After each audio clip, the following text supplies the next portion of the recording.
우리는 저번 시간에 지혜로운 사람이 되자, 지혜롭게 행동하자라는 것에 대해서 말씀을 나눠 봤습니다. 보아스가 룻에게 새벽에 일어나서 사람들이 너를 잘 알아보지 못하는 그 어두컴컴한 시간에 일어나서 집으로 가면 좋겠구나라고 하는 그 말을 했습니다. 보아스와 룻, 그들은 동침하지도 않았고요. 또 스킨십이라는 것도 하지 않았습니다.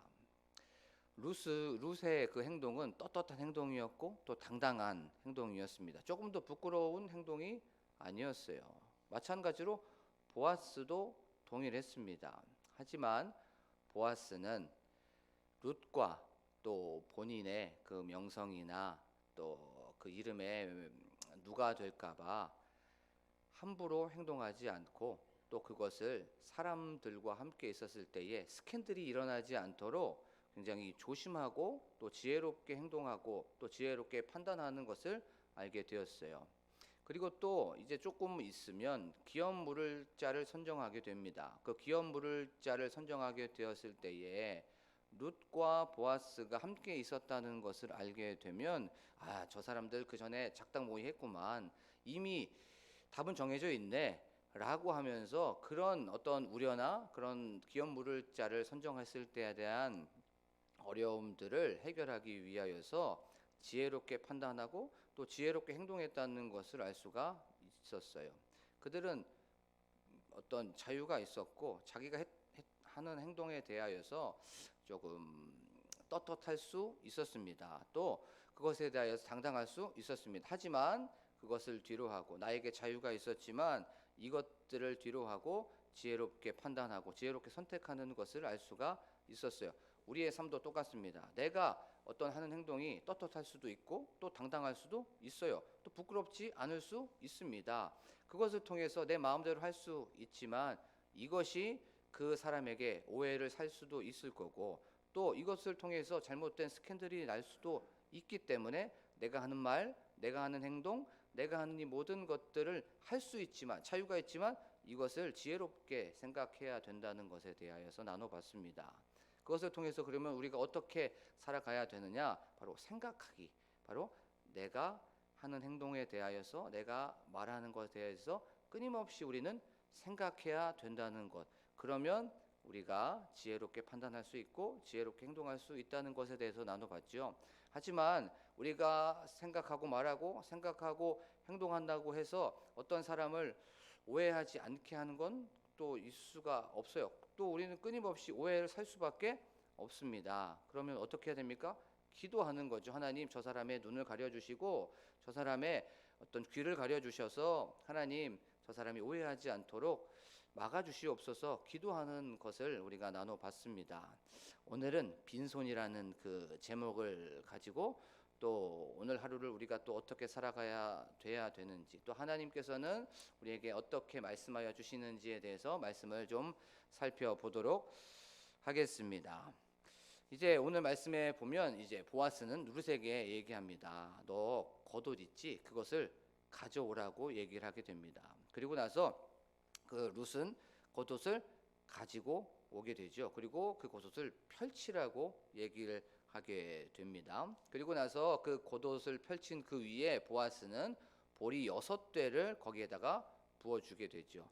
성경학자들은 이 보리가 뭐 13리터다 아니면 아니다 더 많다 44리터나 된다라고 얘기를 하고 있어요. 그리고 이 6대라는 걸 한글로 보면 10.8리터입니다. 10.8리터든 아니면 13리터든 44리터든 중요한 건 여기서 무게가 아니라 중요한 건 이겁니다. 보아스가 룻에게 빈손으로 돌려보내지 않았다는 거예요. 그 보아스는 나눠주기를 좋아하는 사람이었고 넉넉한 사람이었고 또 이 마음속에 여유가 있는 사람이었어요. 우리 주변에도 이런 사람들이 있습니다. 나누어주기 좋아하는 사람, 또 여유가 있는 사람, 또 쉽게 말하면 퍼주기 좋아하는 사람이 있어요. 그 사람들 주변에 보면은 참 따뜻한 사람들도 많이 있고 사람들이 많이 있는 것을 보게 되죠. 사랑하는 우리 광복교회 성도 여러분, 우리 사람들에게 우리 마음속에 여유가 있어서 나눠주고 섬겨주고 많이 많이 퍼주는 저와 여러분이 되기를 원합니다. 그것이 물질뿐만이 아니에요. 그것이 우리가 뭐 물질로만 이렇게 섬겨야 된다, 나눠줘야 된다 그런 것이 아니죠. 우리가 옆에 있는 사람들, 특별히 셀원들에게 나눠주는 저와 여러분이 되기를 원해요. 내 마음속에 여유가 있는 사람, 셀원들에게 문자로 나눠줄 수도 있고 전화하면서 그렇게 내 사랑, 또 나의 인자함, 또 하나님의 그 놀라우신 긍휼을 나눠줄 수가 있습니다. 중요한 건 내가 나눠주는 거예요. 퍼주는 겁니다. 문자로서 전화로서 하면서 그 사람에게 사랑과 또한 인애를 나눠주는 저와 여러분이 되기를 원합니다. 자, 이제 룻은 보아스가 준 그 보리 6대를 가지고 겉옷에 싸서 새벽에 알지 못하던 그때에 바로 집으로 가게 되죠. 나오미는 아마 룻을 기다리고 있었을 거예요. 언제 나올까? 언제 나올까? 마치 이런 거죠. 이제 수능을 보는 자녀를 둔 부모님들은 이 수능 시험을 볼 때 우리 애가 잘 봐야 될 텐데라고 하면서 그 시간을 기다리는 것처럼, 그리고 또 이제 시골에 있는 부모님에게 명절 때 이제 자녀들이 가게 됩니다. 그게 가게 되면 시골에 있는 명절에 있는 부모님은 행여 나올까, 언제 나올까 계속 기다리고 있죠. 바로 나오미가 룻을 그렇게 기다렸습니다. 언제 나올까, 그 일이 어떻게 되었을까 하면서 기다리고 있는 상황이었어요. 그때 이제 소리가 이제 들리게 됩니다. 문을 삑 여는 소리가 들리게 되고 바로 룻이 보여지게 됩니다. 그때 이제 나오미가 룻에게 얘기합니다. 내 딸아 어떻게 되었느냐라고 말씀하고 있는 것을 보게 되죠. 내 딸아 어떻게 되었니? 라고 하니까 룻이 지난 밤에 있었던 일을 아주 소상하게 얘기하게 되죠. 나오미에게 보아스님이 기업 물을 자가 되어준다고 얘기를 하였습니다. 라고 그렇게 얘기를 하였어요. 그러면서 나오미가 손에 들고 있었던, 아니면 땅바닥에 놓고 있었던 그 보리를 싸고 있었던 겉옷을 보게 됩니다. 그것이 무엇이냐라고 얘기를 하게 되었습니다. 그때 룻이 이렇게 얘기합니다. 네 시어머니에게, 보아스님이 네 시어머니에게 빈손으로 가지 마라고 하면서 보리를 6대 주었어요라고 얘기를 하고 있음을 보게 됩니다. 그렇죠? 보리는 룻에게 준 것이 아니었어요. 보리는 나오미에게 준 겁니다. 그렇죠? 나오미에게 너 가서 이 빈손으로 있는 그 나오미에게 이걸 줘야 돼라고 하면서 바로 나오미에게 보리를 준 것을 우리는 알 수가 있어요. 요건 장모님을 위한 것이었어요. 그렇죠? 예비 사위가 장모님을 향해서 선물을 준 겁니다. 이건 약속의 증표였고, 이제 보아스 자기가 내가 기업 물을 자가 되겠습니다, 내가 고엘이 되겠습니다, 내가 리디머가 되겠습니다 라고 하면서 보여주는 바로 일종의 사인 같은 것이었습니다. 내가 이제 당신의 사위가 되고 당신은 나의 장모님이 되겠습니다 라고 하는 그 표현이 바로 보리를 6번 되어서 그 겉옷에 준 거예요. 그런데 중요한 단어가 하나 있습니다. 그것이 무엇이냐면 룻에게 너는 빈손으로 내 어머니에게 가지 말라는 것이었어요. 근데 이 빈손이라고 하는 이 단어가 히브리어로 레캄이라고 하는 단어입니다. 이 레캄이라고 하는 단어가 결핍, 모자람이라는 단어도 있지만 빈, 공허함, 허무함이라는 그런 뜻을 가지고 있어요. 근데 요 빈손이라는 단어가 한 번 딱 더 나오는 데가 있어요. 1장 21절에 보면 이렇게 말씀하고 있어요. 내가 풍족하게 나아갔더니 여호와께서 내게 비어 돌아오게 하셨느니라 라고 하는데, 요 비어라고 하는 이 단어가 바로 레캄이에요. 여기가 결핍, 모자람, 허무함, 공허함, 실패라고 하는 그 뜻을 가지고 있어요. 이 1장 21절 모압에서부터 이스라엘로 돌아오게 되었을 때에 나오미의 상황이 어땠습니까? 비어 돌아오게 되었죠. 남편도 없고 두 아들도 죽게 되었어요. 모든 것을 다 잃어버리는 그런 상황이 바로 이 레캄 비다라고 하는 그런 단어입니다. 자, 그 단어를 다시 보아스가 사용하고 있어요. 보아스는 나오미의 빈손의 삶을 알고 있었던 거예요. 남편도 없고 또 자식도 없고 또 물질적으로 가난한 그런 삶을 바로 알았던 거예요. 그 삶을 바로 그는 보았고 들었던 것입니다. 결핍된 삶, 부족한 삶, 공허한 삶, 허무한 그 나오미의 삶을 알고 있었습니다. 어떻게 하면 이 나오미의 이 빈손을 채워줄 수 있을까? 어떻게 하면 이 나오미를 도와줄 수 있을까? 어떻게 하면 그 빈손을 해결해 줄 수 있을까를 고민하고 바로 생각하고 있었던 사람이 바로 보아스였던 거예요. 참 우리의 삶도 그렇습니다. 우리가 열심히 신앙생활하고 또 기도 생활도 하고 또 예배 생활도 하고 또 헌금 생활도 하고 끊임없이 신앙생활도 잘 합니다. 그런데 우리가 그것처럼 열심히 어떤 열매가 맺혀지면 좋겠지만 결과가 좋으면 좋겠지만 우리의 마음대로 안 됩니다. 우리의 생각대로 되지 않고 우리의 뜻대로도 되지 않아요. 우리의 계획대로도 되지 않습니다. 그러면 우리 마음속에 실망할 때가 많이 있죠. 하나님 왜 응답하여 주시지 않지? 나 진짜 열심히 기도 생활도 하는데, 나 열심히 말씀 생활도 하는데 왜 우리의 남편 아니면 우리의 자녀 왜 변화되지 않을까? 라고 하면서 하나님 우리의 기도, 내 기도 잊으셨나? 하면서 우리가 자칫 절망할 수 있습니다. 하나님 왜 응답하시지 않지? 왜 말씀이 없으시지? 라고 하면서 낭망할 수도 있고 또 힘들 수도 있다는 거예요. 그것이 우리의 삶 속에 물질의 빈손일 수도 있고 아니면 자녀의 빈손일 수도 있습니다.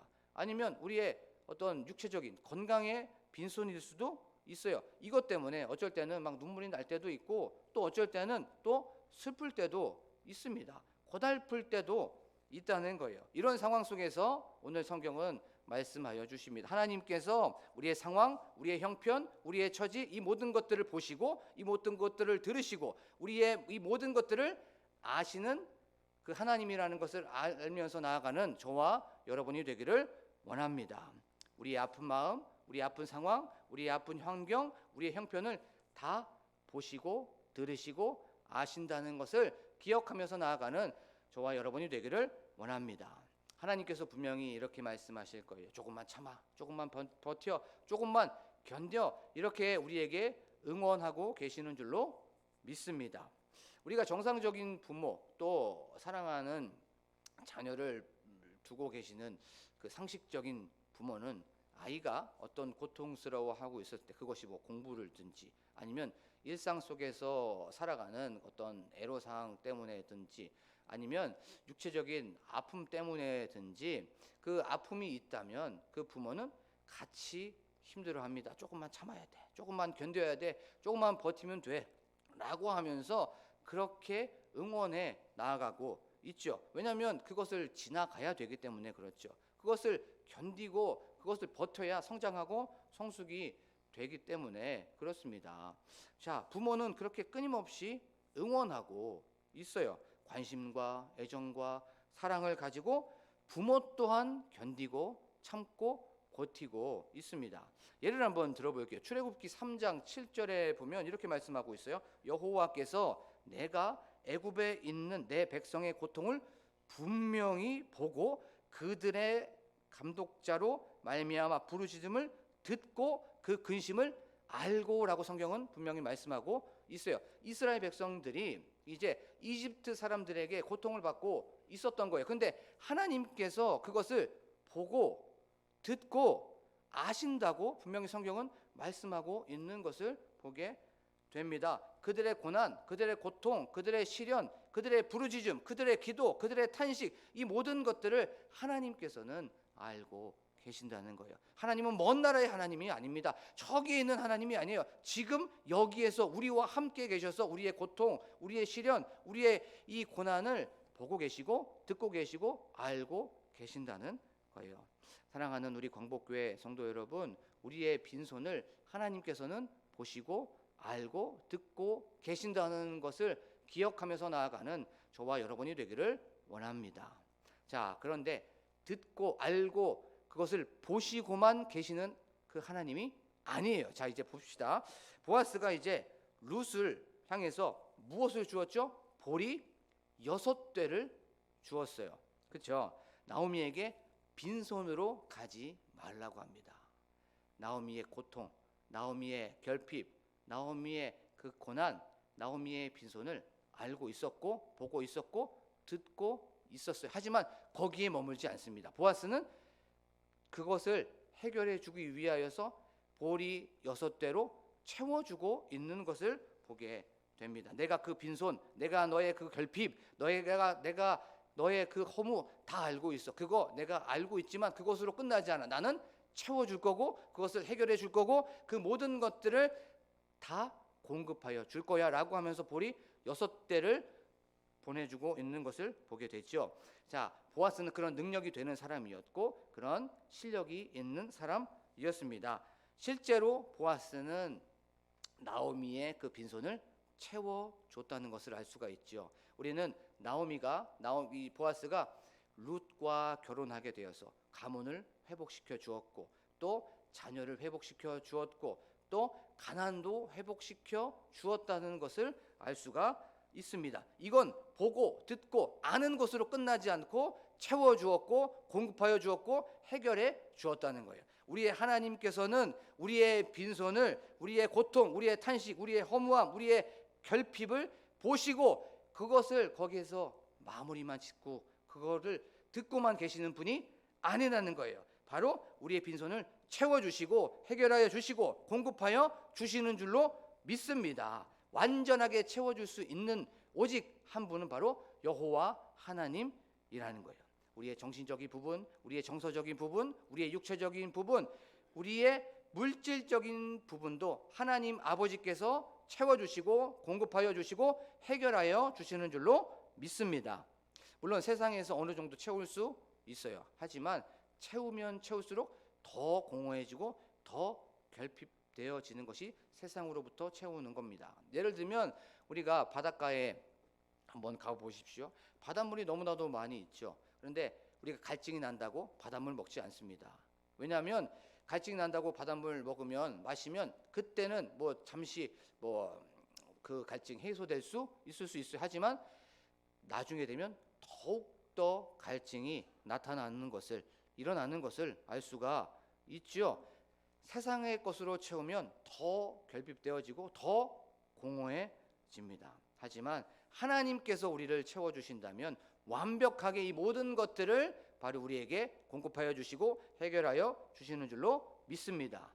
오늘 새벽에 빈손의 삶을 살아가고 있는 그런 분들이 계시다면 그것이 물질적인 것이든 그것이 육체적인 것이든 그것이 정신적인 것이든 이런 빈손의 삶을 살아가고 계시는 분들이 계시다면 하나님 아버지께서 그것을 보시고 그것을 들으시고 그것을 아신다는 것을 기억하면서 나아가십시오. 그리고 나서 하나님께서 보시고 아시고 들으시는 것 거기에 머무는 것이 아니라 그것을 채워주시고 그것을 해결하여 주시고 거기에서 공급하여 주시는 그 여호와 하나님을 바라보면서 나아가는 저와 여러분이 되기를 간절히 축복합니다. 빌립보서 4장 19절에 보면 이렇게 말씀하고 있습니다. 나의 하나님이 그리스도 예수 안에서 영광 가운데 그 풍성한 대로 너희의 모든 쓸 것을 채우시리라 라고 성경은 말씀하고 있습니다. 풍성하게 채우신다는 거예요. 조금만 채우시는 것이 아니라 넉넉하게 우리에게 충만하게 채워주시는 그 주님을 바라보며 나아가는 저와 여러분이 되기를 원합니다. 그리고 지금만 채워주시는 것이 아니라 앞으로도 영원토록 채워주십니다. 그런데 더 중요한 게 있어요. 그것이 무엇이었냐면 우리가 영적으로 빈손이었습니다. 영적으로 가난한 사람이었습니다. 영적으로 결핍되어 있는 사람이었어요. 이 영적으로 죄로 인하여서 결핍되어 있고 영적으로 죄로 인하여서 가난해져 있는 것을 보시고 그것을 아시는 그 하나님께서 이 땅으로 내려오셨어요. 우리를 부요하시기 위해서, 우리를 부요하게 하시기 위해서 고린도후서 8장 9절의 말씀처럼 부요하신 이로써 우리 때문에 가난하게 되어졌고 우리가 그 가난함으로 인하여서 부요하게 되어진 줄로 믿습니다. 그것이 바로 십자가에서 죽으시고 부활하신 사건이에요. 이제 우리의 손에 뭐가 있습니까? 천국이 들려 있는 거예요. 이제 우리의 손은 빈손이 아닙니다. 이제 우리의 손은 더 이상 가난하지 않습니다. 여기 이 손 안에 바로 영생이 있는 것이고, 이 손 안에 생명이 있고, 이 손 안에 천국이 있고, 이 손 안에 구원이 있고, 이 손 안에 바로 예수 그리스도가 있다는 것을 기억하면서 오늘 하루도 나는 빈손이 아니라는 걸 기억하며 나아가는 저와 여러분이 되기를 간절히 축복합니다. 지금 이 시간 말씀을 기억하며 우리가 기도하기를 원합니다. 하나님, 우리의 고통, 우리의 고난, 우리의 결핍, 우리의 이 모든 것들 아시고 보시고 계신다는 것을 하나님 기억하면서 나아갑니다. 그리고 이 모든 것들을 채워주시는 그 하나님을 바라보면서 나아갑니다. 이제 내 손 안에는 구원, 천국, 영생, 이 모든 생명이 잡혀 있다는 걸 기억하면서 나아갑니다라고 우리가 말씀을 기억하며 우리가 기도하기를 원합니다. 또한 교회 건축을 위하여 기도하기를 원합니다. 하나님, 이제 앞으로 또 교회 건축이 있는데 하나님 아버지께서 채워주실 줄로 믿습니다. 하나님께서 이 모든 것들을 해결해 주실 줄로 믿습니다. 해결하여 주실 줄로 믿습니다라고 교회 건축을 위하여 기도하기를 원합니다. 또한 교회를 앞서 이끌어 가시는 우리 담임 목사님과 함께 동역하시는 사모님, 또한 그 가정을 위하여서, 또한 교회 중직자들을 위하여서, 다음 세대를 위하여서, 세례의 부흥을 위하여서, 나라와 민족을 위하여서 각자의 기도 제목을 놓고 간절하게 주여 한번 부르고 기도합니다. 주여!